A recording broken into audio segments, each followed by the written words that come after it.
Assalamualaikum warahmatullahi wabarakatuh. Hai Bapak Guru hebat, perkenalkan saya Putihat Hayatinupus SPD, calon guru penggerak Angkatan 8 dari Kabupaten Bekasi. Izinkan saya untuk memaparkan modul 1.4 dengan materi budaya positif. Perkenalkan, beliau berdua adalah fasilitator dan pengajar praktik saya, yaitu Bapak Haryono MPD dan Bapak Adang Rismanto SPD. Berikut ini merupakan rancangan tindakan untuk aksi nyata saya. Yang pertama, latar belakang. Murid tidak suka peraturan karena selama ini jika mereka melakukan pelanggaran, maka akan mendapatkan hukuman dan cenderung akan mempermalukan dirinya. Tujuan aksi nyata saya yang pertama yaitu menciptakan murid yang merdeka dan disiplin diri yang kuat. Yang kedua, menumbuhkan budaya positif di sekolah dengan meyakini nilai-nilai kebijakan universal. Tolak ukur keberhasilan aksi nyata saya adalah yang pertama, terbentuknya keyakinan kelas melalui kegiatan kesepakatan kelas yang dilakukan oleh kelas dan siswa. Kemudian, siswa mampu menerapkan dan menjalankan keyakinan kelas yang telah dibuat. Selanjutnya adalah lini masa tindakan atau langkah-langkah tindakan yang akan dilaksanakan. Yang pertama, saya menghadap kepala sekolah untuk menjelaskan pentingnya penanaman budaya positif dan keyakinan kelas di sekolah, serta meminta izin untuk mendiseminasikan bersama rekan guru. Yang kedua, mengumpulkan rekan guru untuk melakukan diseminasi pemahaman materi budaya positif, keyakinan kelas, dan segitiga restitusi. Yang ketiga, saya berkoordinasi dan berkolaborasi dengan wali kelas untuk membuat keyakinan kelas di kelas masing-masing. Yang keempat, memantau, merefleksi, dan mengevaluasi keyakinan kelas yang telah dibuat. Selanjutnya merupakan dukungan yang dibutuhkan. Yang pertama, dukungan dari kepala sekolah, rekan guru, serta murid agar tindakan yang telah disusun dapat dilakukan secara lancar dan menyeluruh. Berikutnya, sarana dan prasarana untuk menumbuhkan budaya positif di sekolah. Kemudian, dukungan dari orang tua dalam melakukan budaya positif di rumah. Berikut ini merupakan kegiatan diseminasi di sekolah mengenai pemahaman dan pengalaman budaya positif. Assalamualaikum warahmatullahi wabarakatuh.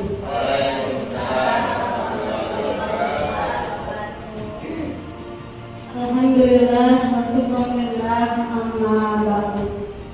Alhamdulillah, pertama puji kita kepada Allah Subhanahu wa taala yang mana pada hari ini kita masih diberikan dan kita baca kenikmatan khususnya nikmat iman dan Islam. Dan alhamdulillah dengan izin Allah tentunya pada hari ini Sabtu tanggal 29 Juli tahun 2023 kita bisa melaksanakan kegiatan diseminasi budaya positif CGP Angkatan 8. Salawat dan salam semoga selalu terlimpahkan kepada junjungan alam pemimpin umat yakni Nabi Muhammad Sallallahu Alaihi Wasallam. Yang terhormat Bapak Kepala Sekolah SD Pantai Bahagia 01, yakni Bapak Manto Dadianto SPD. Yang kami hormati Ibu Putihat Hayatinupus selaku CGP Angkatan 8. Dan yang kami hormati seluruh Dewan Guru SD Pantai Bahagia 01. Pertama, marilah kita buka dengan membacakan basmalah. Mudah-mudahan acara ini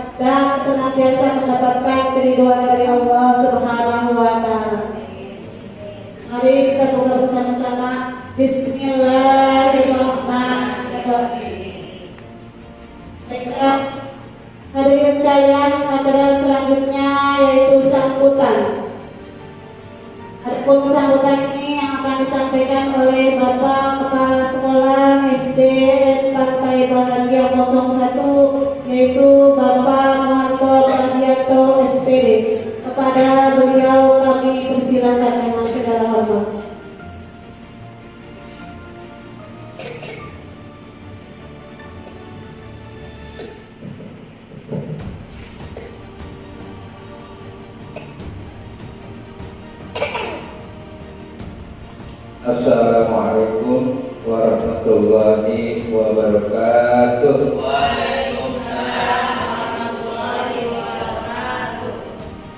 Alhamdulillah rabbil alamin, dan puji Allah, salawat dan salam tentunya tercurahkan kepada baginda alam Nabi besar Muhammad sallallahu alaihi wasallam serta keluarganya, para sahabatnya dan para pengikut. Yang saya hormati Ibu Putihah selaku CGP Angkatan 8, yang saya hormati para dewan guru dari kelas masing-masing, kelas 1, kelas 2, sampai kelas 6, ditambah dengan guru bidang. Juga yang saya hormati pada MC atas persediaan waktu untuk saya. Bapak dan Ibu yang saya hormati, hari ini kita akan melaksanakan kegiatan diseminasi budaya positif terkait dengan CGP Angkatan 8. Dalam diskusi ini tentunya nanti akan dipimpin oleh Ibu Putihah Hayati Nubus sebagai CGP, dan harapan saya tentunya dalam diskusi ini akan menghasilkan program-program sekolah perubahan dari sekolah yang barangkali belum maksimal dalam pembelajaran terhadap sentuhan ke anak-anak. Kita berharap dengan adanya kegiatan ini nanti akan menghasilkan program-program baru. Saya yakin program yang akan disodorkan atau ditawarkan atau diusulkan oleh guru CGP akan tentunya program yang berlian. Saya yakin itu dengan program yang berlian nanti dampak positif anak-anak kita luar biasa kegiatan belajarnya. Kenapa? Pada dasarnya bahwa belajar anak-anak itu adalah untuk belajar. Itu yang penting. Belajar di sekolah untuk belajar. Contoh, anak-anak di sekolah belajar membaca. Nah, yang lebih utamanya adalah setelah mereka belajar membaca di rumah, di sekolah, nanti jauh lebih penting belajar di rumah. Kenapa? Karena pembagian waktu di rumah lebih banyak. Atau dia belajar berhitung di sekolah. Karena belajar untuk belajar, nanti mereka akan diterapkan di rumah kesehariannya. Itu yang lebih utama. Kalau anak-anak kita sudah tertanam belajar untuk belajar, insya Allah mereka akan mendapatkan kemudahan dalam proses pembelajaran. Sekali lagi saya ucapkan terima kasih kepada rekan-rekan guru yang bersedia kali ini untuk mengikuti agenda CGP yang sudah beberapa kali kita melaksanakan kegiatan pertemuan ini. Pesan saya, ikuti dengan maksimal mungkin, tidak ada tekanan, ya, tidak ada enak tidak enak. Ayo diskusi, sampaikan nilai-nilai terbaik oleh ibu sehingga nanti menghasilkan hasil yang baik pula. Demikian, terima kasih dan mohon maaf. Saya tutup. Wassalamualaikum warahmatullahi wabarakatuh.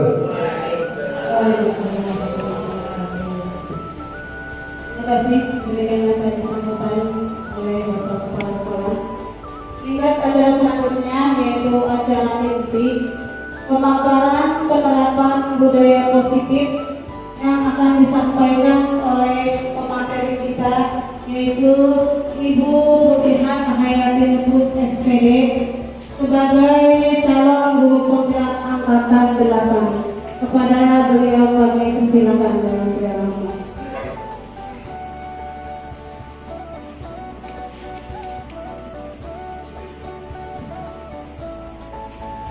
Bismillahirrahmanirrahim. Assalamualaikum warahmatullahi wabarakatuh. Ya, baik, saya cek dulu semangat paginya. Ini masih pagi ya? Semangat pagi. Luar biasa. Kabupaten Bekasi. Iya, luar biasa. Yang terhormat Bapak Kepala Sekolah SD Negeri Pantai Bahagia 01 dan yang terhormat Bapak Ibu guru hebat yang telah membersamai saya pada kegiatan diseminasi penerapan budaya positif. Sepertinya saya duduk saja ya Bapak Ibu ya, berdiri santai ya. Ya. Sehingga saya menampilkan slide-nya.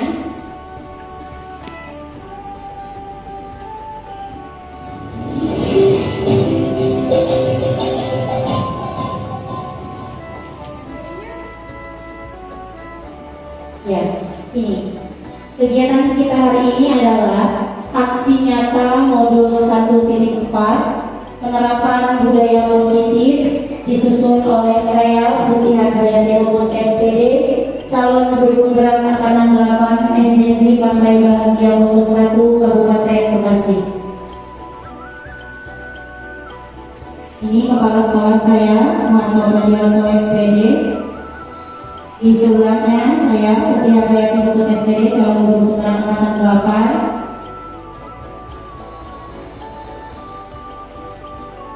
Maaf, Bapak Ibu sinyal. Beliau adalah fasilitator dan pengajar praktik saya, Bapak Haryono MPD dan Bapak Adam Rismanto SPD. Mereka adalah kedua orang yang membersamai saya untuk 6 bulan ke depan dalam pendidikan guru penggerak angkatan 8 ini.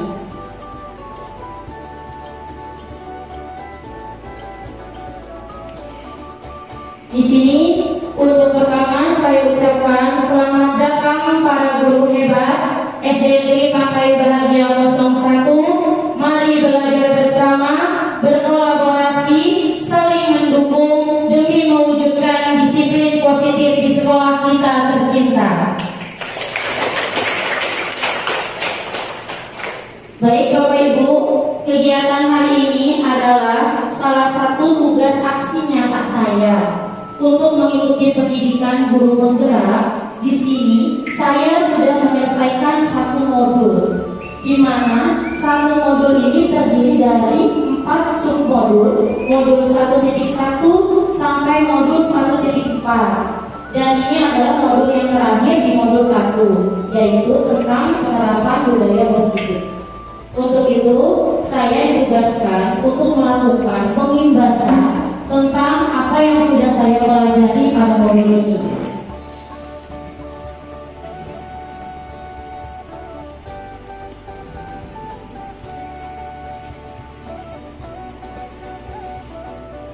Ya, sebelum tujuan pembelajaran pada kegiatan hari ini, saya sebagai calon guru penggerak dapat menyampaikan pembelajaran dari penerapan konsep inti dari modul budaya positif serta pemahaman mereka mengenai konsep-konsep inti dalam modul budaya positif.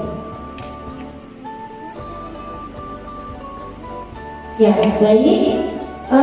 Yang pertama yang saya sampaikan konsep utama modul budaya positif pada modul.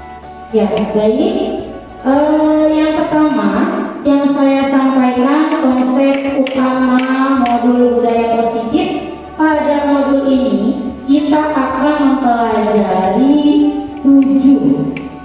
tujuh aspek yang akan kita pelajari. Budaya positif ini harus tertanam kepada kita seorang pendidik. Yang pertama, perubahan paradigma belajar.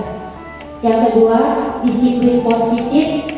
Yang ketiga, motivasi perilaku manusia. Yang keempat, kebutuhan dasar manusia. Yang kelima, posisi kontrol restitusi. Yang keenam, keyakinan kelas. Dan yang ketujuh, segitiga restitusi. Dari konsep utama modul budaya positif ini, kita akan bahas ya Bapak Ibu satu persatu. Mungkin Bapak Ibu sudah banyak belajar sebelumnya dari aspek-aspek yang ada di layar slide ini daripada saya mengenai budaya positif. Nah nanti di sini kita saling sharing saja ya Bapak Ibu. Di sini sebelumnya saya minta maaf. Di sini saya tidak bermaksud untuk menggurui atau merasa paling banyak ilmu, tetapi di sini saya mengajak semua rekan-rekan untuk berdiskusi dan belajar bersama. Setuju Bapak Ibu? Anak kita, ya, untuk menghasilkan ini anak-anak ini sesuai dengan dimensi profil pelajar Pancasila. Ya, kemudian slide berikutnya, disiplin positif.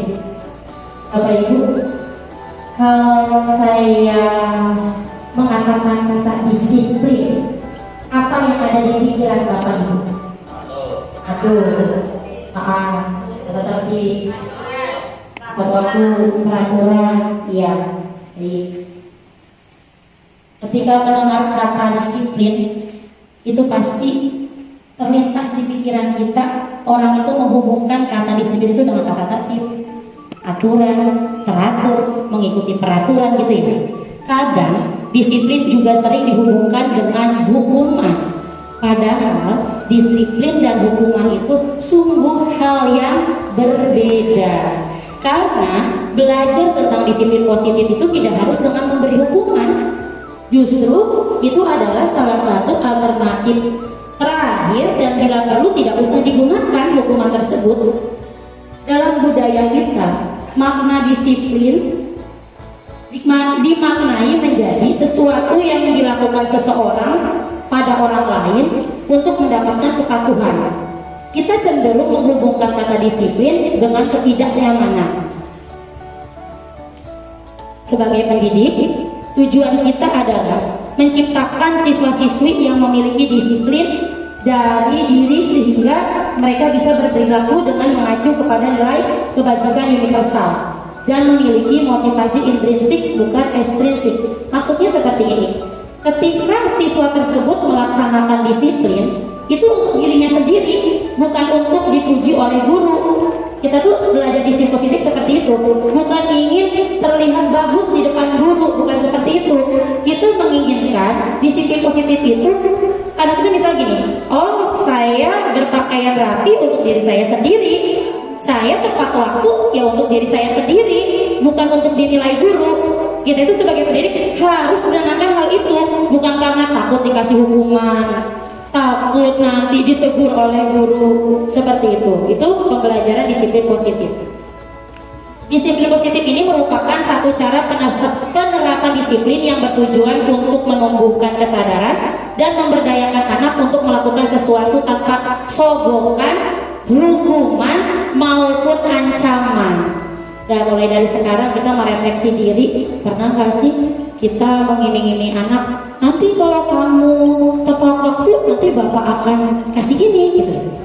Itu sudah mulai dihilangkan. Jadi nanti anak tersebut melakukan sesuatu karena itu gitu, bukan karena dirinya sendiri gitu. Itu mulai dihilangkan. Dalam disiplin positif itu ada 3 aspek: hukuman, konsekuensi, dan restitusi. Saya minta Karena membacakan perbedaan antara hukuman, konsekuensi, dan restitusi.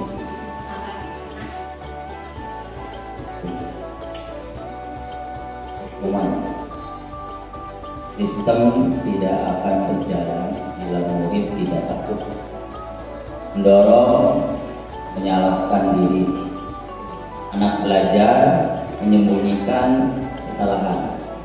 Dibuat oleh guru menciptakan kontrol anak dengan penguatan negatif. Hukuman ya, konsekuensi yaitu yang pertama memerlukan pengawasan yang intens, kedua mendorong kepatuhan, ketiga anak belajar taat peraturan, keempat dibuat oleh guru dan murid, kelima mencoba mengontrol anak dengan penguatan positif. Itu konsekuensi. Yang ketiga restitusi. Pertama, murid belajar tanggung jawab untuk perilakunya. Yang kedua, mendorong disiplin positif. Tiga, anak belajar memecahkan masalah. Keempat, dibuat oleh murid keyakinan kelas. Kelima, murid paham bahwa dirinya yang memegang kendali kontrol. Ya, terima kasih. Semoga bermanfaat. Aspek yang pertama yaitu tentang perubahan paradigma belajar. Ini asing tidak sih buat Bapak Ibu? Kata ini perubahan paradigma belajar. Asing. Asing. Sebetulnya Bapak Ibu sudah melaksanakan di kelas, cuma tidak paham apa itu arahnya. Saya jelaskan sedikit. Mungkin sebelumnya kita sudah mengetahui bahwa kita refleksi aja ya ketika masing-masing kita ada di kelas, bahwa pembelajaran di kelas yang sudah kita laksanakan itu secara klasikal. Apa sih secara klasikal itu? Klasikal itu dalam arti di sini kita jarang melihat perbedaan masing-masing. Saya tidak bertanya Bapak Ibu dulu, saya kembali ke diri saya pun sama. Tadinya saya begitu, tidak ada perbedaan masing-masing siswa. Saya rasa meratakan pembelajaran ini sama.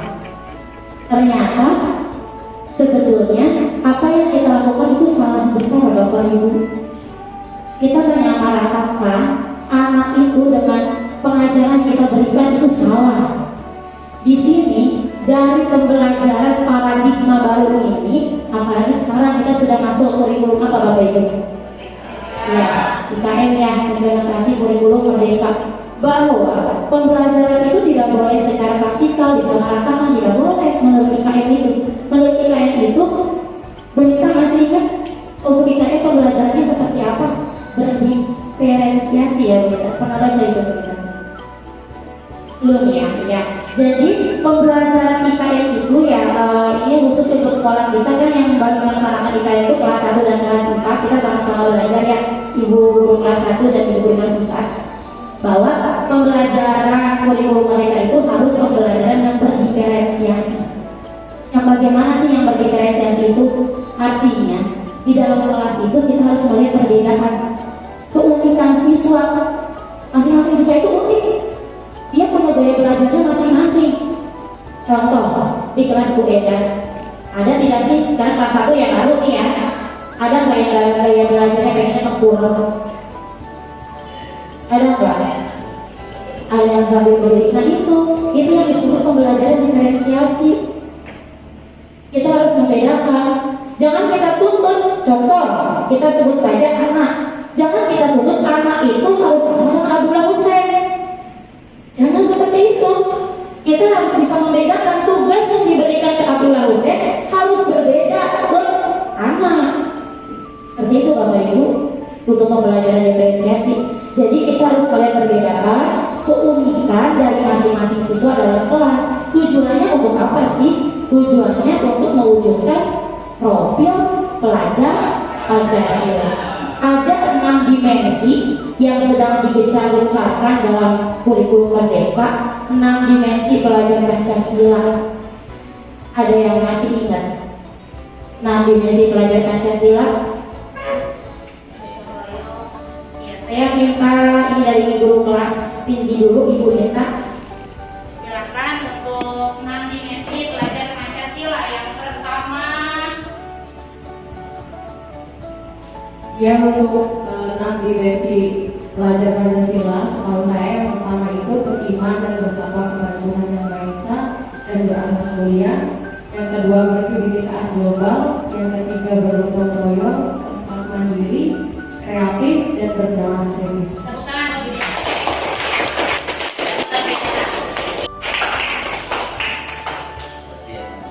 Dari perbedaan tentang hukuman, konsekuensi, dan resolusi, kita refleksi diri sendiri, Bapak Ibu. Selama ini kita ada di mana? Coba satu persatu. Bu Eda ada di mana selama ini? Ada di hukuman. Bu Yusri di hukuman. Bu Mega sama Bu Nita konsekuensi. Bu Kurnia hukuman. Karena hukuman. Bu Eva hukuman. Bu Kartini antara hukuman dan konsekuensi. Dan Kak Eca hukuman. Oke, baik. Kalau kita melihat dari perbedaan ini, kita harusnya ada di mana, Bapak Ibu? Harusnya ada di mana? Ya, kita seharusnya ada di restitusi.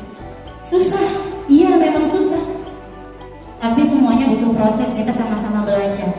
Bagaimana nanti kita akan menyelesaikan kasus-kasus anak yang ada di kelas kita dengan menggunakan restitusi. Memang susah, saya pun sama begitu. Sama, saya ada di mana? Ada di hukuman, sama. Dengan mempelajari modul ini, saya akan berusaha. Kayak prosesnya berarti dari hukuman saya belajar menjadi konsekuensi, baru menjadi restitusi. Kita tahu ya perbedaannya ya. Nah, ini ada sebuah video. Videonya seperti biasa karena kita akses internetnya memang kurang bagus ya. Diikuti saja sambil muter.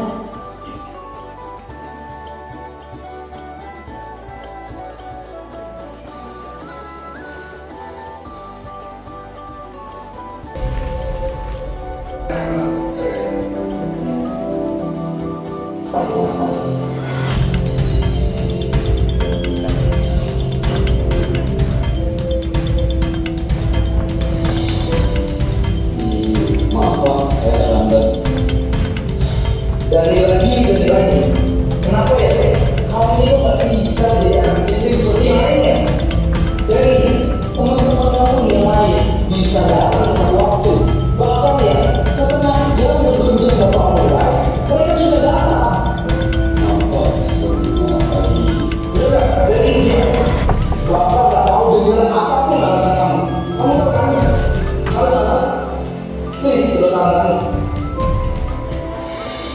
Maaf Pak, saya terlambat. Dani, kamu tahu nggak sekarang ini jam berapa? 1 siang Pak.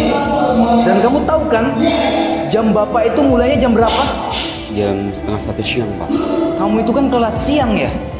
Kok masih bisa datangnya terlambat? Maaf Pak, sebenarnya saya... Udah, sebagai hukumannya ulurkan kedua tangan kamu. Ingat ya, yang lainnya jangan mencontoh Dani. Kalau kalian nyontoh, ada nih yang lanjutkan dia lagi. Pasti tahu akibatnya. Duduk. Oke, anak-anak sekalian, buka halaman 120. Silahkan kalian baca dulu itu bab 2. Bila ada yang ingin ditanyakan, langsung tanyakan kepada Bapak.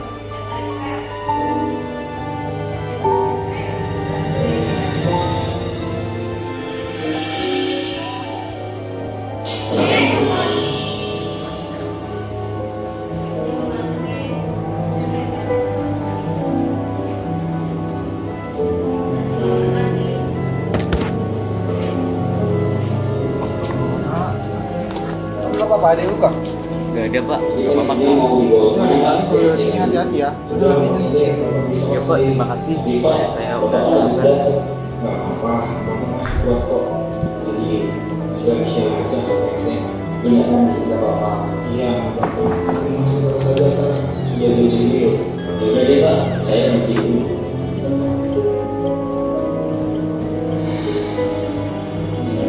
Maaf Pak, saya terlambat. Dani lagi.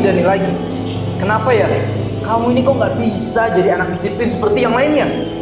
Dani, teman-teman kamu nih yang lain bisa datang tepat waktu. Bahkan ya, setengah jam sebelum jam Bapak mulai, mereka sudah datang. Maaf Pak, Udah, Dani, diam. Bapak nggak mau dengar apapun alasan kamu. Kamu tahu kan? Harus apa? Sini, kedua tangan kamu. Dani, dengar ya. Kalau kamu masih aja datang terlambat, Bapak nggak akan segan-segan untuk selalu melakukan ini sama kamu setiap hari. Dan ini berlaku buat semuanya. Dengar ya. Ingat ya anak-anak, Bapak mau kalian semua fokus disiplin. Ya sudah, yang lain perhatikan kembali. Kita lanjutkan pelajaran yang sebelumnya. Terlambat, gimana mau sukses nantinya? Gak akan bisa sukses anak seperti itu ke depannya.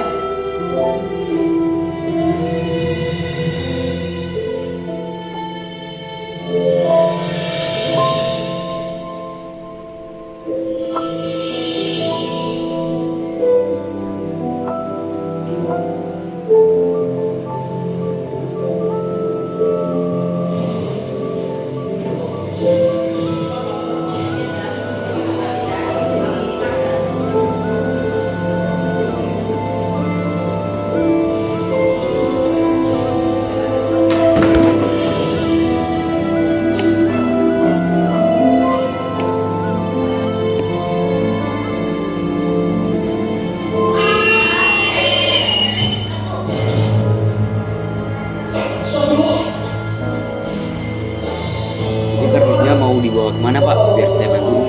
Udah nggak usah deh, Bapak bisa kok sendiri. Tapi Pak, Bapak kan habis jatuh. Apa? Bapak masih kuat kok. Tadi lagi sial aja kepleset. Bener kan? Tidak apa-apa. Iya, nggak apa-apa. Kamu masuk kelas aja sana. Udah jam segini loh. Ya udah deh Pak, saya permisi dulu. Ya udah, Bapak temenin kamu pulang ya. Ayo.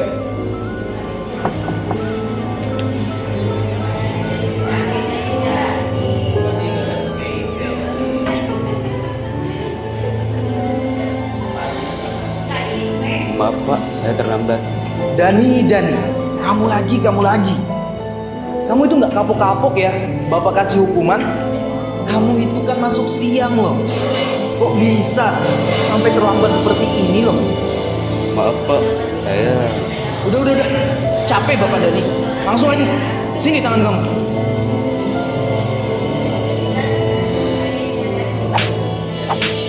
Duduk.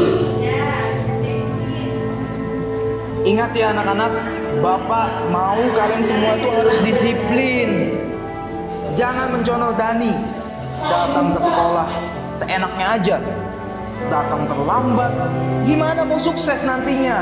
Gak akan bisa sukses anak seperti itu ke depannya.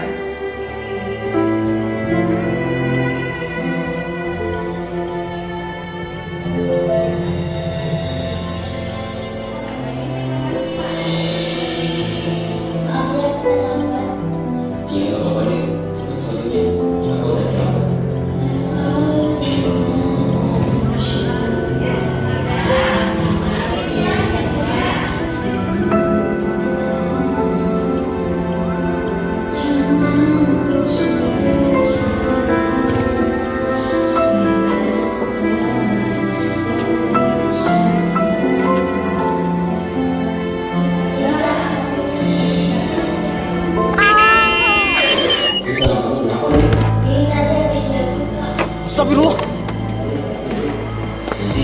Kamu gak apa-apa nak? Bapak bawa ke rumah sakit ya? Nggak perlu Pak, saya buru-buru. Mau kemana? Biar Bapak antarin. Mau pulang ke rumah Pak. Sudah ditunggu kakak saya. Kalau saya terlambat pulang, kakak saya bisa terlambat sekolah. Hah? Terlambat sekolah? Saya pulang dulu Pak. Assalamualaikum. Ya udah, Bapak temenin kamu pulang ya. Ayo.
terlambat.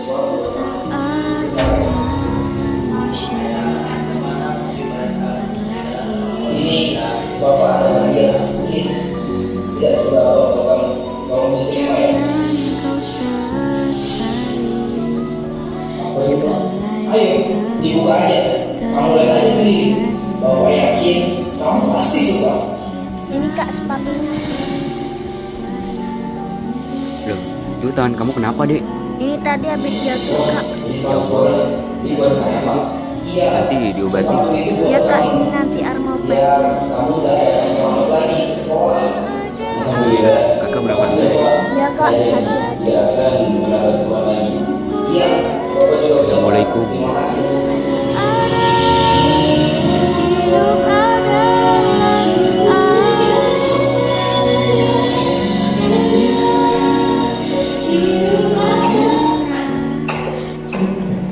Ya, saya perhatikan. Ini pada saya menyampaikan pesan dari fasilitator saya. Mari, Pak. Apabila nanti Hati-hati. memutar video ini tidak terlalu positif, guru sampai keluarkan air mata. Artinya memang orang-orang tersebut memang guru seperti itu, memang seorang pendidik. Seperti itu. Saya mau dengar dari ibu Pak, saya terlambat lagi. berbagi dari ibu yang sudah ditonton.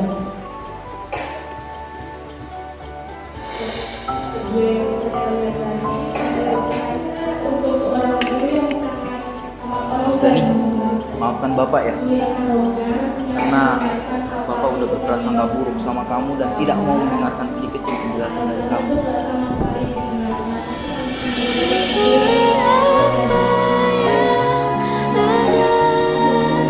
hidup adalah anugerah.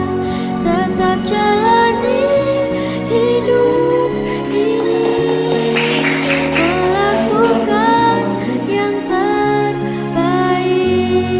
Tuhan pastikan. Oh iya Mas Dani, Bapak punya sesuatu buat kamu. Bentar ya. Ini Bapak ada hadiah, mungkin tidak seberapa buat kamu. Tolong diterima ya. Apa ini, Pak? Ayo, dibuka aja. Kamu lihat aja sendiri. Bapak yakin kamu pasti suka.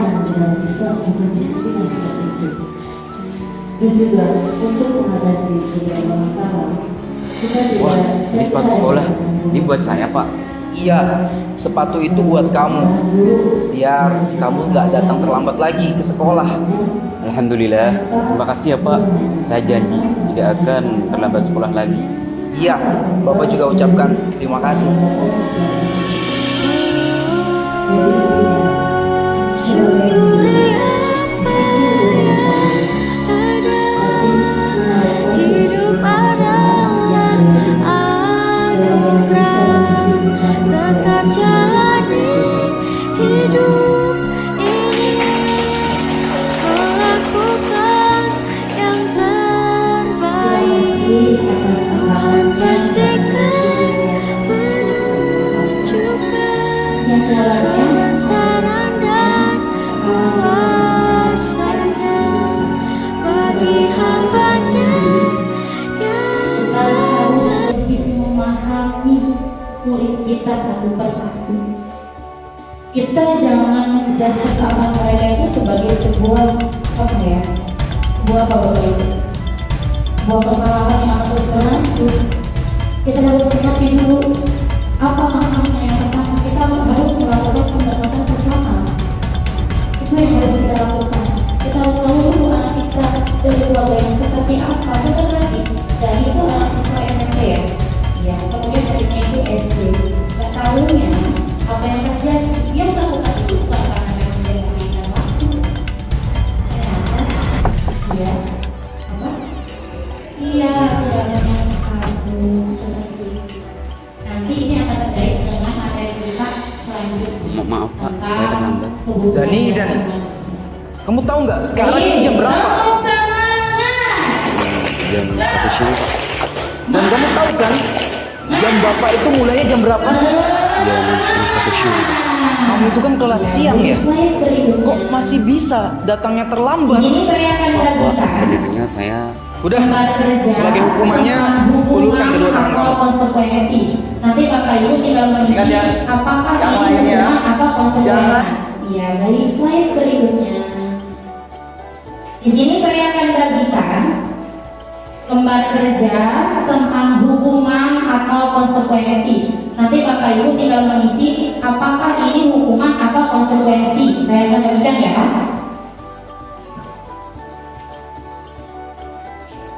Silakan diisi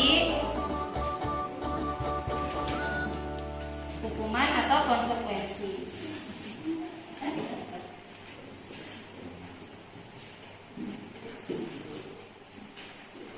Baik, saya pandu. Tindakan guru yang pertama, mencatat 100 kali di dalam buku kalimat. Saya tidak akan terlambat lagi karena terlambat ke sekolah. Itu termasuk hukuman atau konsekuensi. Silakan.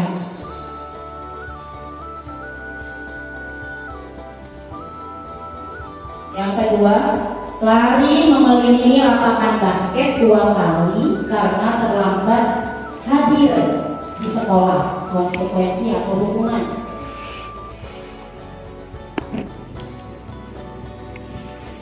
Yang ketiga, membersihkan coretan yang dibuatnya di meja tulis. Hukuman atau konsekuensi.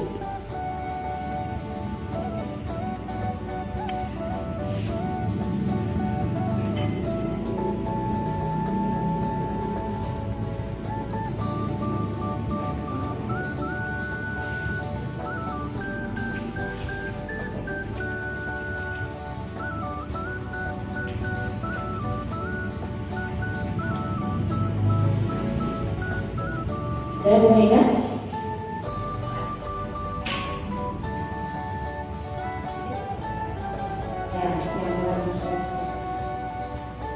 Berjemur di lapangan basket pukul 12 siang karena ngobrol dengan teman.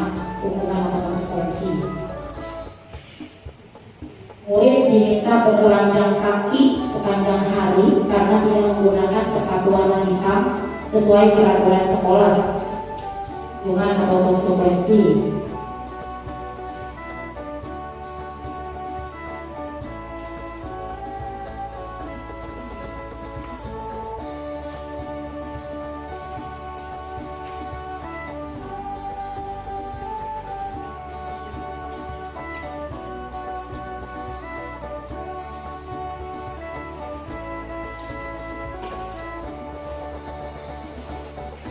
Karena sebenarnya sudah aku betul konsekuensi hukuman belum selesai.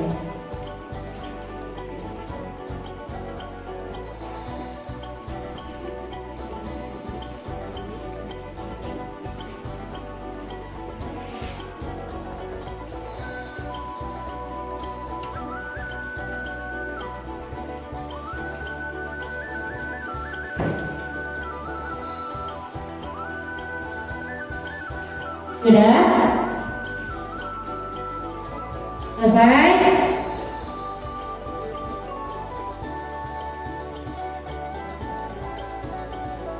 Kalau sudah selesai, tukar dengan teman sebelahnya. Kita akan koreksi bersama-sama.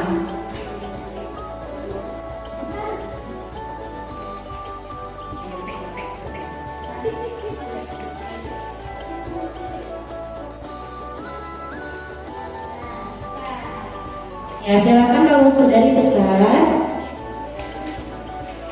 punya teman sebelahnya. Kita akan ulas bersama-sama.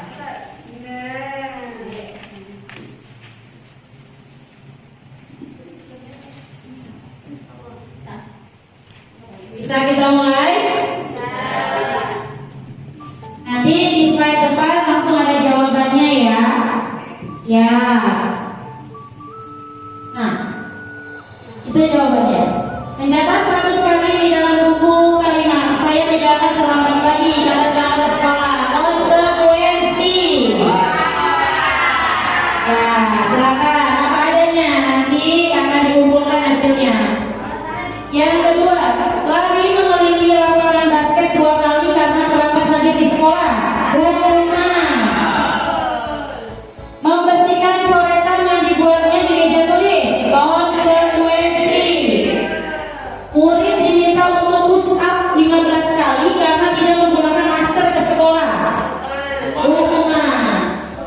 menggantikan kertas tugas teman yang telah dicoret-coret. Konsekuensi. Nah ini, berjemur di lapangan basket pukul 12 siang karena mengobrol dengan teman, hukuman. Murid diminta bertelanjang kaki sepanjang hari, hukuman. Berdiri di depan kelas sambil mengangkat kaki satu, hukuman. Membersihkan tumpahan air di meja tulis karena tersenggol pada saat belajar, konsekuensi. Ya sampai ke bawah itu jawabannya konsekuensi. Silakan ditulis betulnya, kemudian dikumpulkan ke depan. Konsekuensi. Ya, karena memang sedang mempelajari PJOK. Lihat keterkaitannya. Ya, konsekuensi. Ya, ditulis betulnya.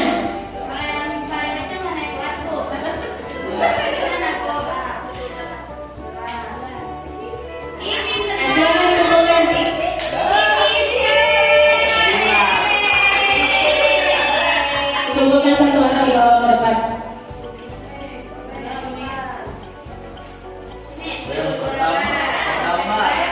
Pertama seperti tulis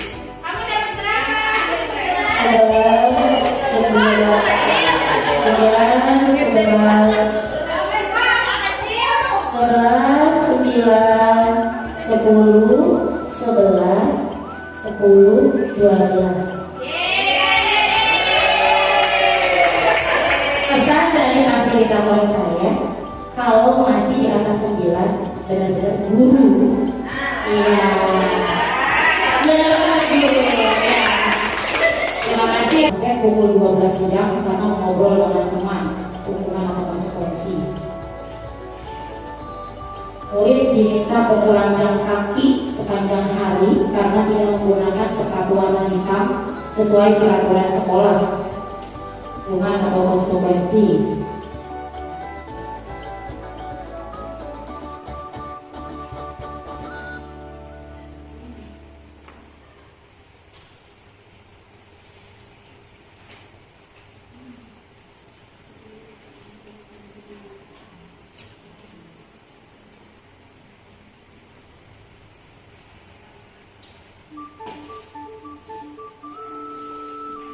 Karena sepertinya sudah makin betul, masih bisa berhubungan belum selesai.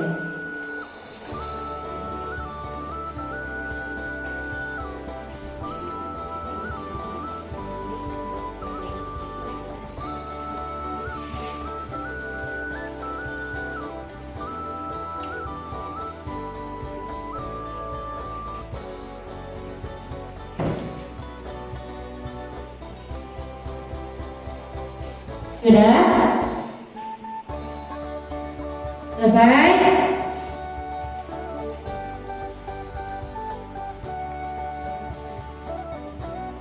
Kalau sudah selesai, tukar dengan teman sebelahnya. Kita akan koreksi bersama-sama.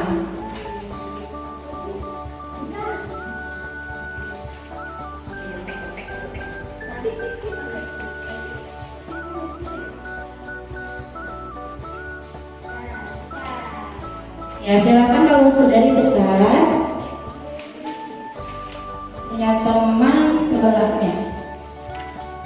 Kita akan ulas bersama-sama.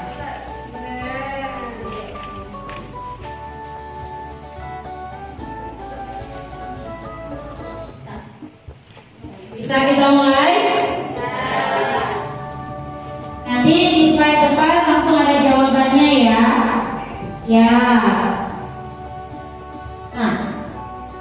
Itu jawabannya.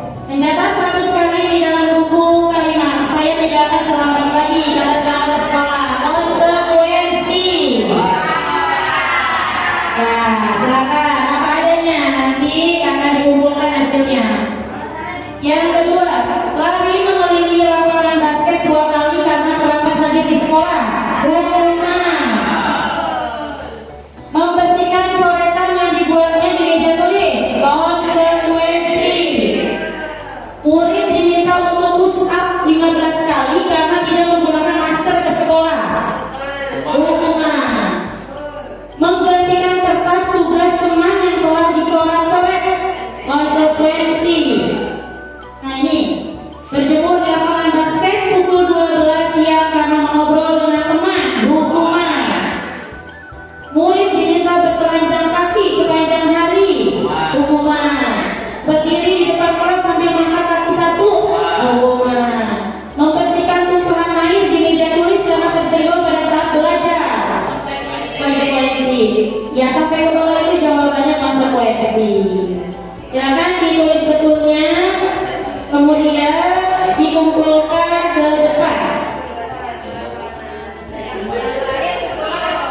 konsekuensi.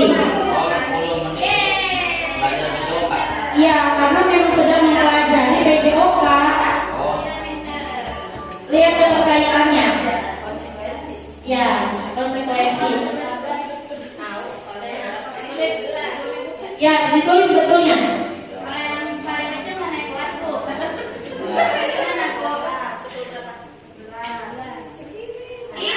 Silakan dikumpulkan.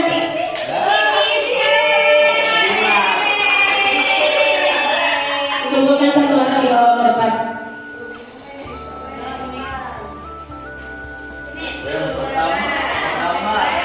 Pertama saya tulis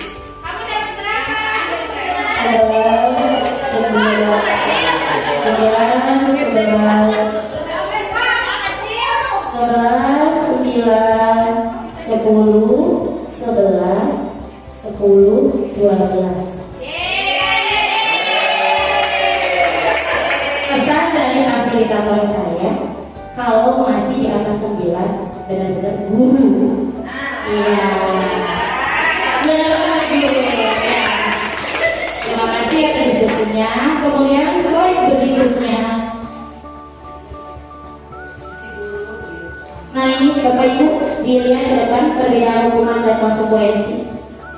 Saya kasih waktu 5 menit untuk membaca dalam hati.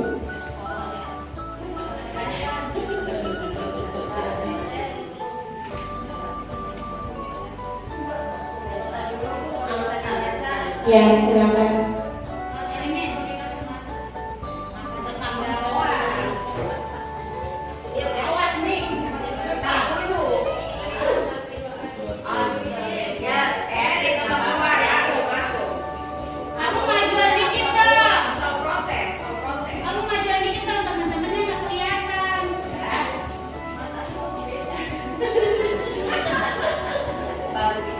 Dari perbedaan hukuman dan konsekuensi, kita kaitkan lagi dengan videonya tadi.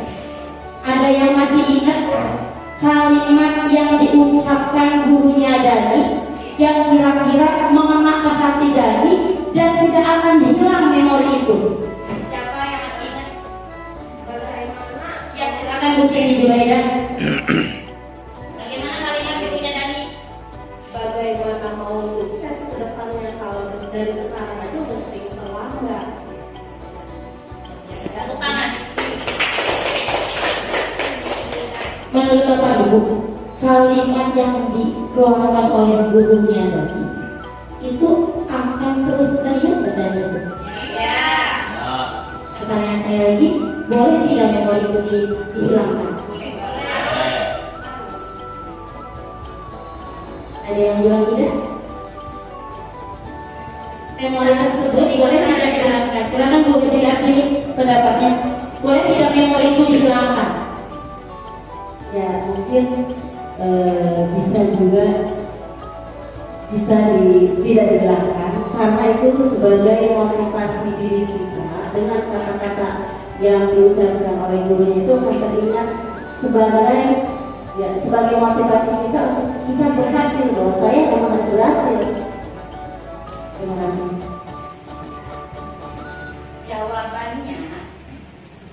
Jawabannya, bolehkah memori tentang itu dihapus? Saya jawab, memori itu tidak boleh dihapus. Itu biarkan menjadi ceritanya Dani sampai nanti. Itu proses belajarnya dia. Oh, saya dulu waktu SMP begini loh ya. Saya menemukan sosok guru yang seperti ini. Jadi tidak perlu dihapus. Jadi kita kembali ke diri kita. Misalkan kita menemui kasus yang sama seperti Dani, tapi saya yakin Bapak Ibu di sini nggak ada yang membawa cepat, tapi enggak. Ya, jadi kita coba mengarahkan dan menuntun, kita jangan hapus memori tersebut, hilangkan. Bapak Ibu enggak, jangan kita usia seperti itu. Nanti kan tadi sudah ketahuan alasannya ya, akhirnya kan gurunya dan itu sadar.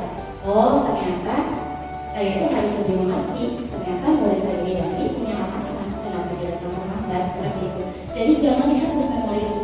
Biarlah itu menjadi cerita indahnya dari satu saat nanti. Dan kita nggak tahu. Tadi kan kalau gurunya Dani bilang kamu tidak akan jadi apa-apa di dunia depannya.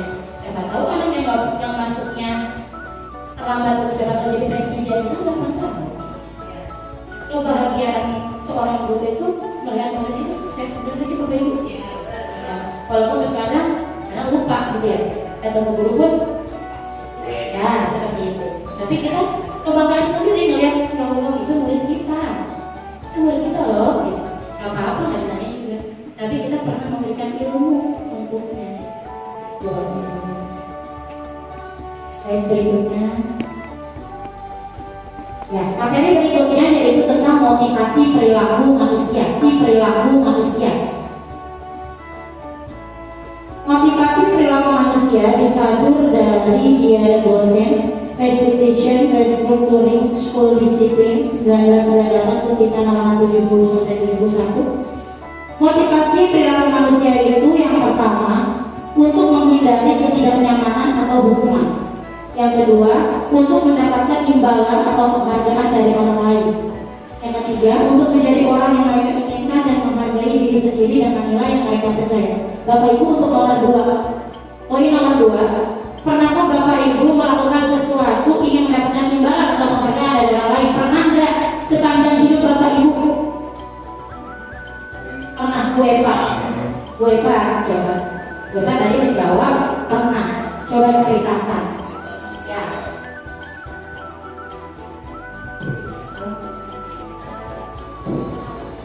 Untuk mendapatkan suatu imbalan pernah saya rasakannya bukannya misalkan ini berkat kegigihan misalkan berlatih gitu kan berlatih anak ternyata dalam lomba mendapatkan juara misalkan gitu kan ya terus diumumkan di acara ini upacara misalkan gitu kan ya jadi kan merasa bangga gitu kan karena sudah berhasil membuktikan gitu saya ya jadi mendapatkan penghargaan dari rekan-rekan guru yang ada di sekolah itu. Ya, terima kasih Bu Eva. Saya tanya balik Bu Eva, apakah yang Bu Eva lakukan ini terkait dengan materi juga? Ini kan menurut saya ya karena menghargai dimasukkan ke dalam sekolah gitu ya itu aja sih Bu. Jadi dengan materi atau tidak? Mungkin kurang kali ya Ya, pada dasarnya kita sebagai seorang pendidik untuk melatih dan menuntun anak peminat bakat yang anak inginkan. Sejujurnya kita tuh sebetulnya tidak usah ada kata ini. Ya. Tapi sulit ya karena motivasinya juga itu ya. Tapi kita sama-sama belajar maksudnya gitu. Ya memang pada dasarnya susah, saya juga sama susah. Tapi apa salahnya kita belajar untuk tidak mendapatkan imbalan atau penghargaan dari orang lain. Sebenarnya dihukum oleh penghargaan ini yang disebut kebutuhan manusia. Kebutuhan dasar manusia itu membutuhkan kebutuhan untuk bertahan hidup. Manusia itu membutuhkan kasih sayang dan rasa diterima. Manusia itu butuh kebebasan. Manusia itu butuh kesenangan dan manusia itu butuh penguasaan. Kita kaitkan dengan siswa kita di kelas. Kalau dilihat dari kasusnya Dani, kira-kira Dani butuh kebutuhan apa sih? Kasih sayang satu. Tidak ya Bu ya. Yang sebelah kanan tunjukin aja Bu sebelah kanan. Kasih sayang ini. Iya, Dani butuh kasih sayang dan rasa diterima. Apalagi? Yang ini kesenangan. Butuh nggak kira-kira dari Dani? Butuh. Apalagi? Kebebasan. Masuk nggak kebebasan Dani? Ya. Nah, bertahan hidup. Butuh, karena apa? Kayaknya tadi gak ada orang tuanya ya. Hidupnya sama kakaknya ya. Berarti dari butuh untuk bertahan hidup. Jadi kebutuhan dasar yang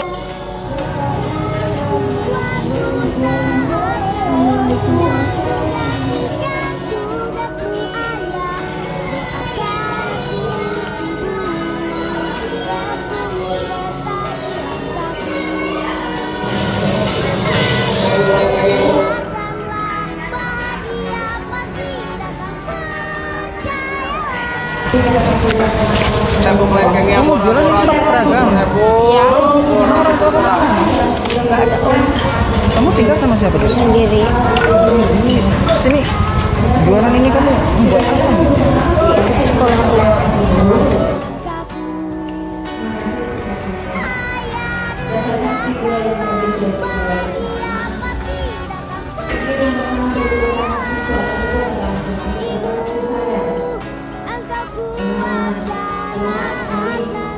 Yaitu guru dengan orang tuanya di masa-masa usia yang masih sangat memerlukan kasih sayang dari orang tuanya. Kemudian kebutuhan yang berikutnya adalah mungkin dari sisi materi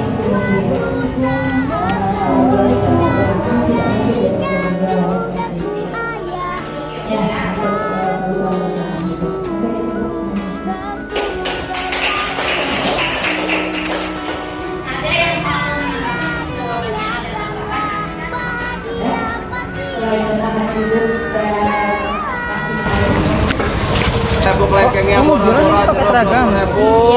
Orang tua kamu mana? Nggak ada om. Kamu tinggal sama siapa? Sendiri. Sini. Jualan ini kamu buat apa duitnya? Untuk sekolah pulang.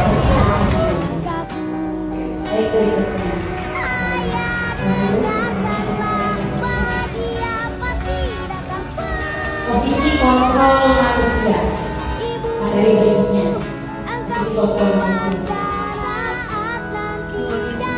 5 posisi kontrol restitusi kita sebagai pendidik. Perhatikan Bapak Ibu. Di sini ada posisi yang pertama, posisi kontrol manusia. 5 posisi kontrol restitusi kita sebagai pendidik. Perhatikan Bapak Ibu. Di sini ada posisi yang pertama, penghukum. Yang kedua, membuat rasa bersalah. Yang ketiga, sebagai teman. Yang keempat, sebagai pemantau. Dan yang kelima, sebagai manajer. Karena belum kita ulas satu persatu, kita tuh ada di mana ya kira-kira selama menjadi guru.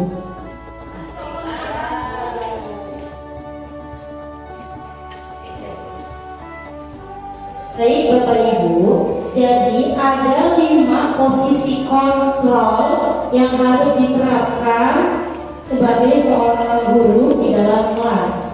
Posisinya itu yaitu guru sebagai penghukum, guru sebagai membuat rasa bersalah, guru itu sebagai teman, guru itu sebagai pemantau, dan guru itu sebagai manajer. Kita langsung terangkan saja pada kasus berikut ini. Di sini ada kasus siswa tidak memakai atribut lengkap saat melaksanakan upacara bendera. Apabila guru itu sebagai penghukum, tadi kan rata-rata kita ditanya, ibu ada di posisi mana? Hukuman gitu ya. Apa sih yang dikatakan seorang guru kalau memang dia mempunyai posisi sebagai penghukum?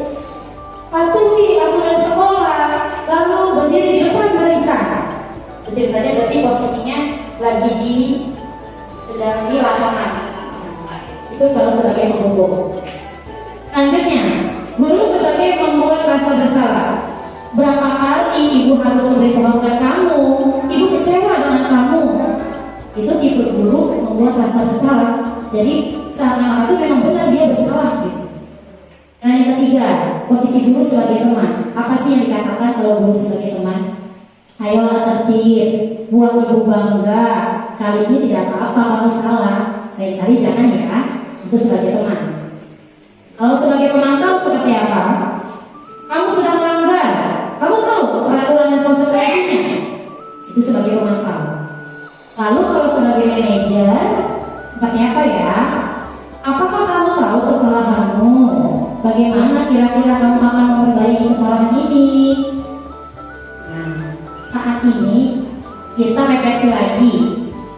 Kira-kira selama ini kita melihat kasus-kasus yang ada di kelas kita, Bapak Ibu posisinya ada di mana?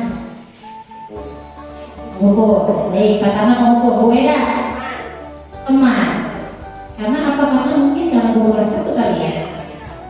Bu Hartati sebagai teman, Bu Mega sebagai teman, Bu Rita, Bu Kurnia.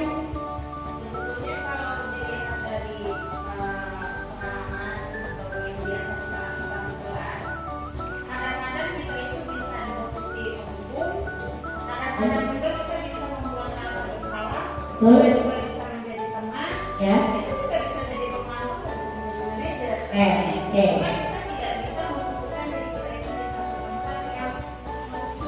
Ya, betul. Katakan tadi. Katakan sebagai anggota. Bu Eva. Bu Gati. Memang teman dan manajer. Bu Eca. Teman. Oke. Sebetulnya kalau di 5 posisi kontrol yang paling tingkatannya tinggi dan harus dimiliki seorang guru kira-kira di mana? Manajer. Jadi Bapak Ibu, intinya dari pembelajaran 5 posisi kontrol kita harus bisa menjadi manajer untuk murid-murid kita. Ya. Selanjutnya, oke, saya bacakan aja ya. Ini ada kalimat seperti ini. Saya kecewa sekali dengan kamu.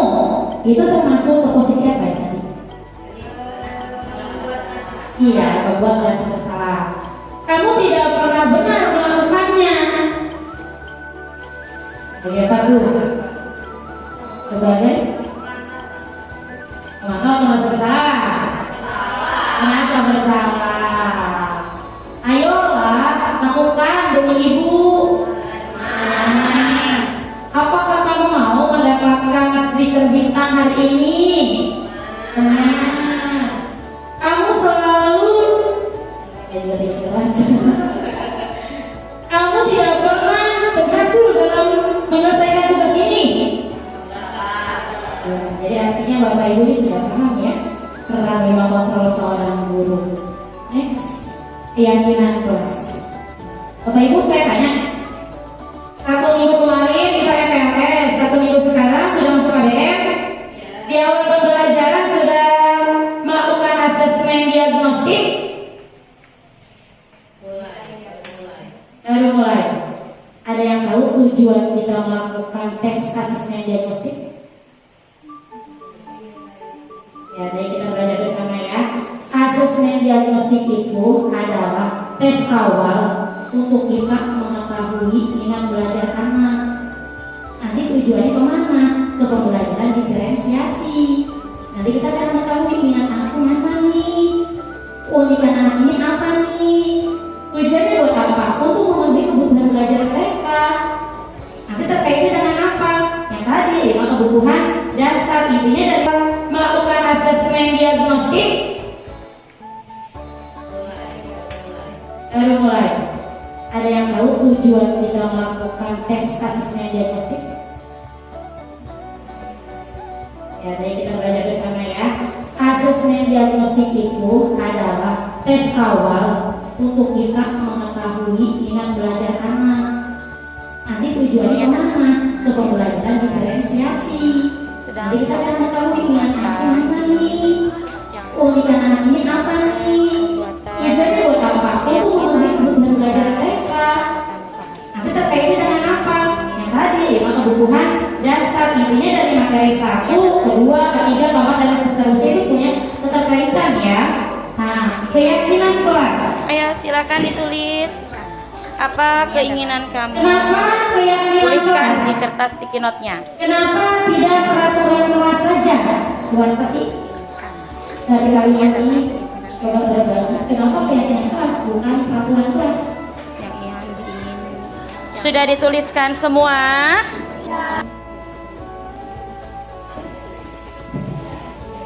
Ya, menurut saya karena kalau keyakinan kelas itu adalah kesepakatan ya yang dibuat bersama ya antara murid, wali murid juga sama gurunya.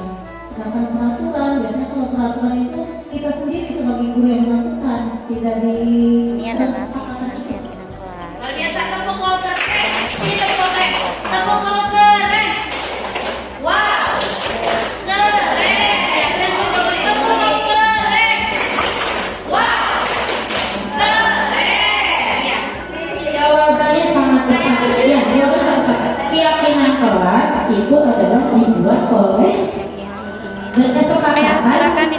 ditulis apa keinginan kamu. Tuliskan di kertas sticky note-nya. Yang diingin. Ya, itu seperti itu.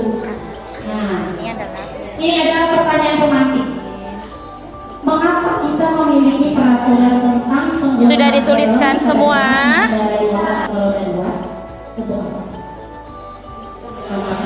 Oke, baik. Yang kedua, mengapa kita memiliki peraturan tentang penggunaan masker dan mencuci tangan setiap saat untuk kesehatan? Oke, keselamatan dan kesehatan itu yang disebut dengan keyakinan kelas, Bapak Ibu. Berarti contohnya kalau kita kaitan dengan kelas apa? Kebersihan, gitu kan ya? Betul tidak? Nah, sedang proses sudah buat keyakinan kelas gitu. Yang anak-anak sedang proses membuat Kelas kita sudah bikin keyakinan sudah kelas tinggi. yang diingin. Oke, baik.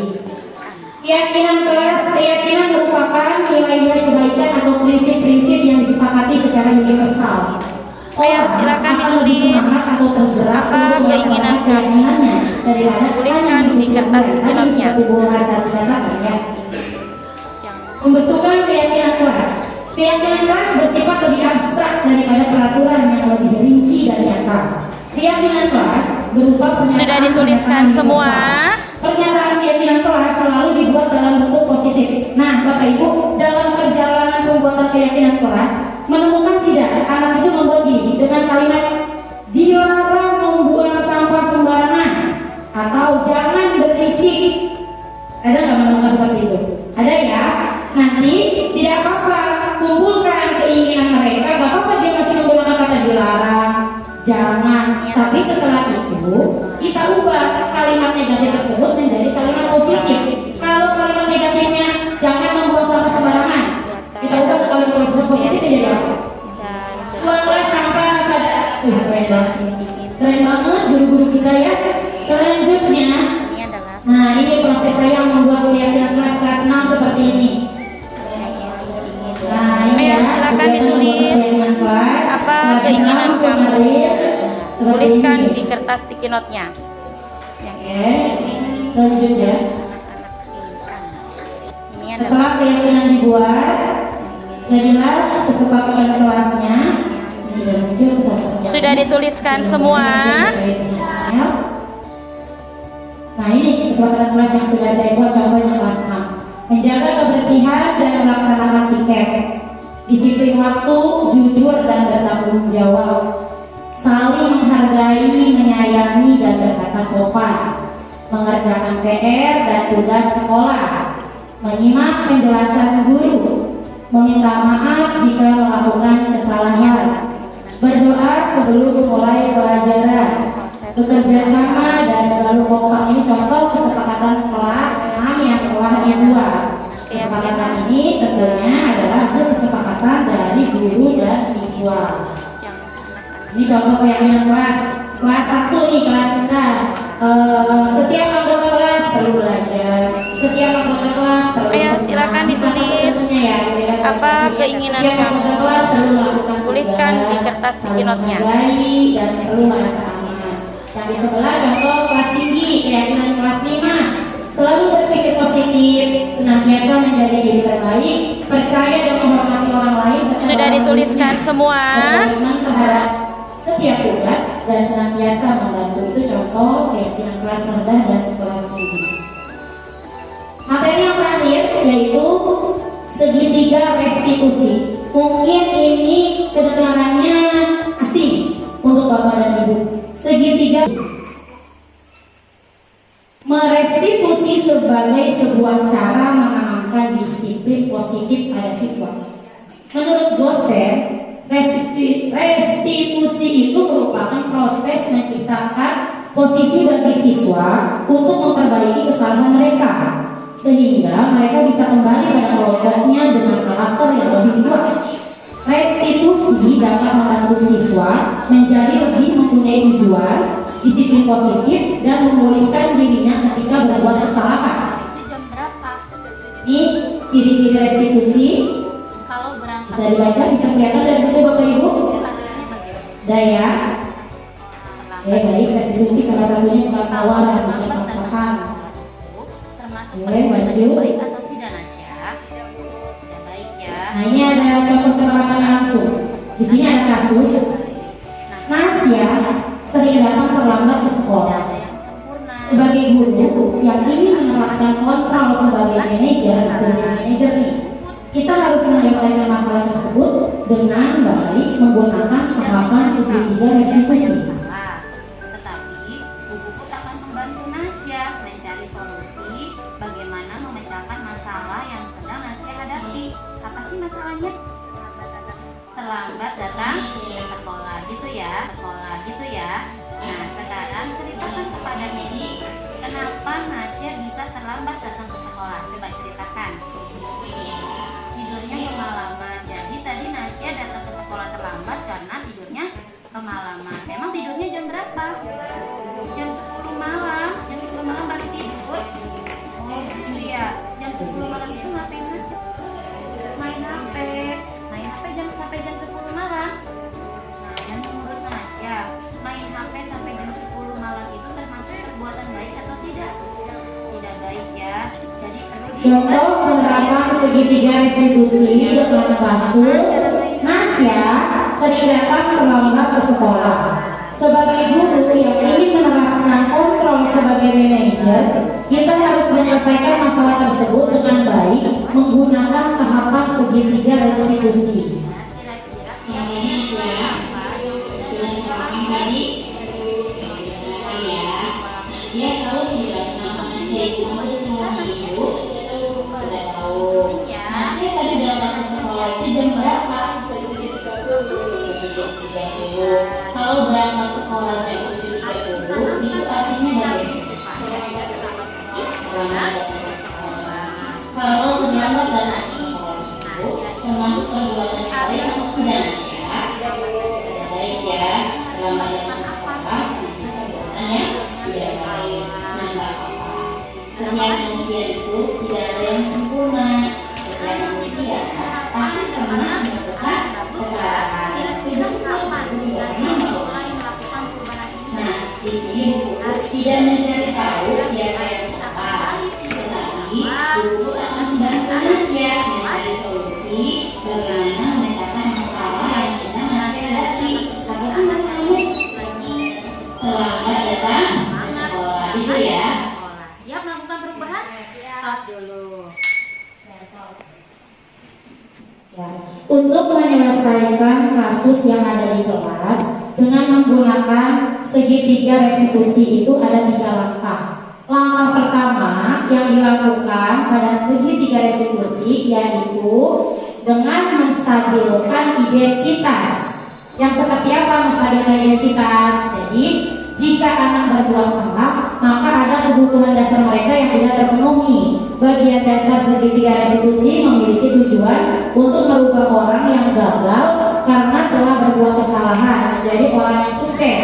Kita harus mampu meyakinkan mereka dengan mengatakan kalimat seperti ini: tidak ada manusia yang sempurna, itu kata kuncinya.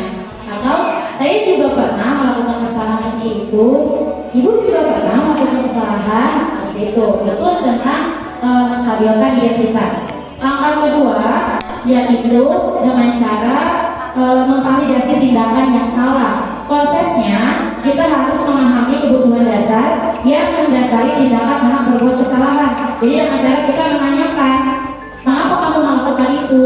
Apa alasannya? Itu namanya validasi tindakan yang salah. Dan yang ketiga, menanyakan keyakinan. Teori kontrol menyatakan bahwa kita pada dasarnya termotivasi secara internal. Ketika langkah 1 dan langkah 2 sukses dilakukan, maka anak akan siap untuk dihubungkan dengan nilai-nilai yang dia percaya dan berpindah menjadi orang yang dia inginkan. Penting menanyakan ke anak tentang kehidupan ke depan yang dia inginkan. Yang seperti tadi saya katakan, kalau misalkan disiplin itu penting buat zaman depannya, makanya kamu harus melakukan apa, gitu kan? Nanti maka anaknya akan menjawab, saya akan berusaha tidak tidur malam lagi, tidak main HP lagi, sehingga nanti saya tidak bangun kesiangan dan saya tidak datang terlambat ke sekolah. Itu artinya tentang menanyakan keyakinan. Baik, dari tahapan-tahapan ini, setelah ini saya akan menarasikan sebuah kasus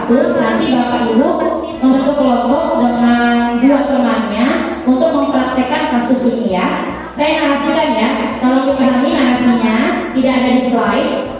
Narasinya adalah seorang siswa bernama Sylvia tidak mengerjakan PR matematika dan ibu guru atau bapak guru menyelesaikannya.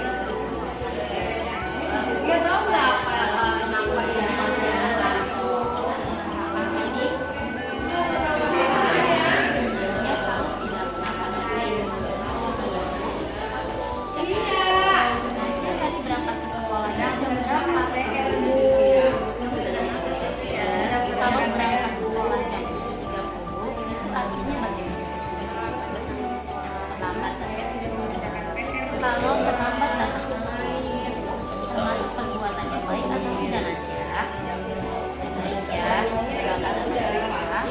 Perbuatan yang nggak apa-apa. Setiap manusia itu tidak ada yang sempurna. Setiap manusia pasti pernah melakukan kesalahan. Nah, di sini kita tidak mencari tahu siapa yang salah.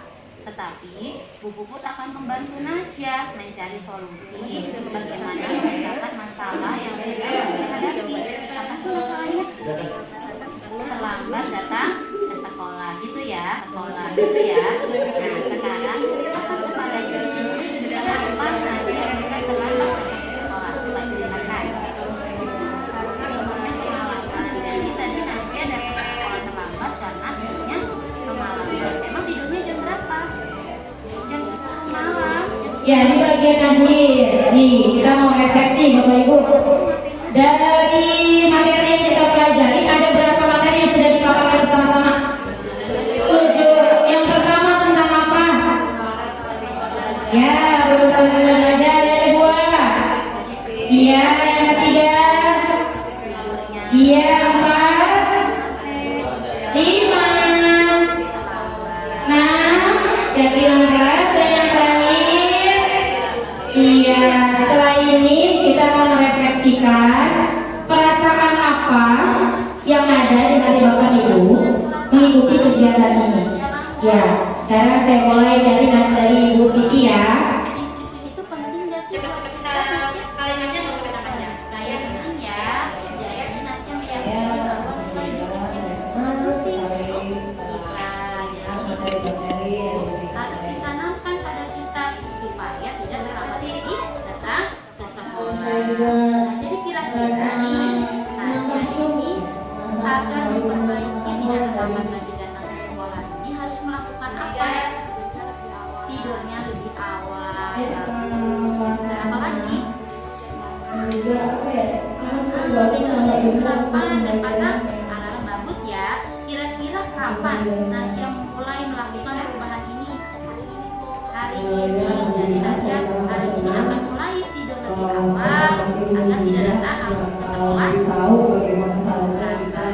Ibu yakin Nasya ini akan menjadi anak yang lebih baik lagi, disiplin, semangat untuk berangkat ke sekolah. Siap melakukan perubahan? Tos dulu. Masih dari kegiatan kita hari ini saya merasa sangat senang dan termotivasi agar bisa menjadi guru yang lebih baik.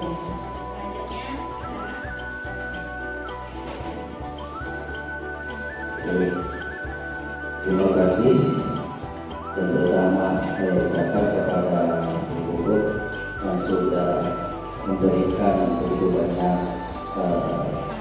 ilmu sehingga saya atas nama Ramadan dan mungkin selama ini mengajarkan didik dengan berbeda dan sebelumnya dengan adanya kegiatan ini mungkin akan saya perbaiki dan ini menjadi guru yang lebih baik lagi dan mengerti tentang anak didiknya. Termasuk perbuatan yang baik atau tidak Nasya? Baik ya, terlambat datang ke sekolah. Perbuatan yang tidak baik. Ini menurut saya sangat baik ya Bu untuk cara mengajar saya sebagai guru, terus dapat memahami kebutuhan murid dan bisa Di sini Bu berjalan tidak lebih mencari baik tahu lagi siapa yang salah. Bu Puput akan membantu Nasya mencari solusi Terima kasih bagaimana sebelumnya memecahkan masalah yang atas sedang Nasya hadapi. contoh Apa sih yang masalahnya? sudah diberikan oleh Ibu Puput. Terlambat datang ke sekolah. Semoga Gitu ya. ini akan Gitu ya. menjadi Nah, sekarang ceritakan titik kepada Ibu. untuk kita Kenapa bagaimana Nasya bisa cara terlambat datang ke mengapresiasikan sekolah? Ceritakan. bentuk KBM dalam Tidurnya KBM kemalaman. Jadi tadi Nasya selanjutnya datang ke sekolah terlambat karena sebagai tidurnya pembelajaran kemalaman. kita Memang semua. tidurnya jam Semoga berapa? pembelajaran kita Jam 10 bertanya malam. Jam 10 dengan malam baru tidur. Terima kasih. Oh gitu ya. Jam 10 malam itu ngapain aja? Main HP. Terima kasih kepada Main Ibu HP jam Puput, sampai saya jam 10 merasa malam. senang sekali Nah, dan Nasya, main Ibu Puput HP telah sampai jam 10 memberikan malam banyak itu ilmu masalah bukan kepada baik saya atau tidak? sebagai guru yang baik Baik ya. kepada saya. Jadi perlu diperbaiki tidurnya kemalaman. Terima kasih Bapak Ibu atas refleksinya dan terima kasih sudah membersamai saya dalam kegiatan diseminasi budaya positif pada hari ini. Terakhir dari saya, kita sebagai seorang pendidik jangan bosan untuk bercermin. Apa yang sudah Nasya langgar? Kita jangan menanamkan rasa percaya diri yang tinggi. Kita sudah misalkan dalam satu hari itu kita merasakan misalkan mengajar matematika dengan anak bisa semua. Di situ Bapak atau Ibu jangan pernah merasa puas. Sejatinya guru tidak pernah puas dengan apa yang dia dapatkan Jadi kira-kira setiap harinya. Terus gali dan terus belajar dan belajar. Pada intinya untuk murid dan murid. Terima kasih. Mohon maaf apabila ada kekurangan dalam pemaparan saya.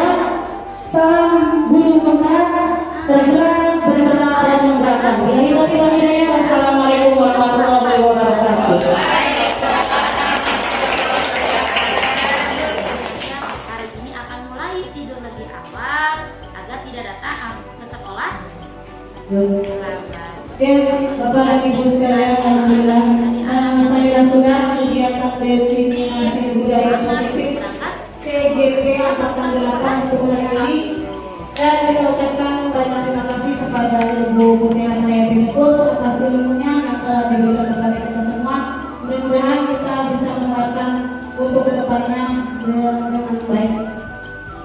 Saya selaku pembawa acara tergugat kesalahan dan kekurangan, mohon dibukakan pintu maaf yang seluas-luasnya. Sebelum kita ucapkan hamdallah bersama-sama, sekali lagi saya ucapkan, saya mohon dibukakan pintu maaf yang seluas-luasnya dan tentu dari Bapak Ibu Hidayah. Wassalamualaikum warahmatullahi wabarakatuh. Mari kita duduk dan kita bersama-sama dengan mengucapkan Alhamdulillahirabbil alamin. Kalau berangkat sekolah jam 7.30. Assalamualaikum warahmatullahi wabarakatuh. Saya Muharto Pradianto SPD, Kepala SDN Pantai Bahge 01, Kecamatan Muaragembong, di mana Ibu Putihat melaksanakan tugas. Saya bangga terhadap Ibu Putihat karena sudah masuk dalam program Guru Penggerak. Bergerak, tergerak, dan menggerakkan. Diseminasi pengimbasan budaya positif yang sudah disampaikan merupakan aksi nyata dalam program Guru Penggerak. Mudah-mudahan pengimbasan ini dapat diimplementasikan di sekolah kita dan secara terus-menerus dilaksanakan. Harapan saya dengan diseminasi budaya positif ini menjadi motivasi bagi Bapak Ibu Guru SDN Pantai Bahge 01 untuk menerapkan disiplin positif kepada murid. Tetap semangat kepada Ibu Putihat dalam pendidikan Guru Penggerak. Selamat sudah menyelesaikan diseminasi budaya positifnya dengan baik, runtut, lancar, dan tanpa halangan apapun. Demikian yang dapat saya sampaikan. Terima kasih. Wassalamualaikum warahmatullahi wabarakatuh. Assalamualaikum warahmatullahi wabarakatuh. Nama saya Siti Jubaidah SPD, rekan sejawat Ibu Putihat Hayatikus SPD. Menurut saya, dari apa yang sudah dipaparkan oleh Bu Puput tentang budaya positif itu sangat bagus untuk diterapkan di sekolah kita ini, terutama disiplin positif untuk siswa, karena masih banyak di sekolah ini mereka itu disiplin karena tidak dari dalam diri sendiri atau dari faktor ekstrinsik, bukan karena dari dalam dirinya sendiri. Nah, dari materi yang dipaparkan Bu Puput ini, saya menjadi paham untuk memposisikan diri terhadap siswa, apakah kita sebagai penghukum, sebagai pemantau, sebagai teman, sebagai pembuat merasa bersalah, atau sebagai manajer. Kemudian saya juga bisa memahami tentang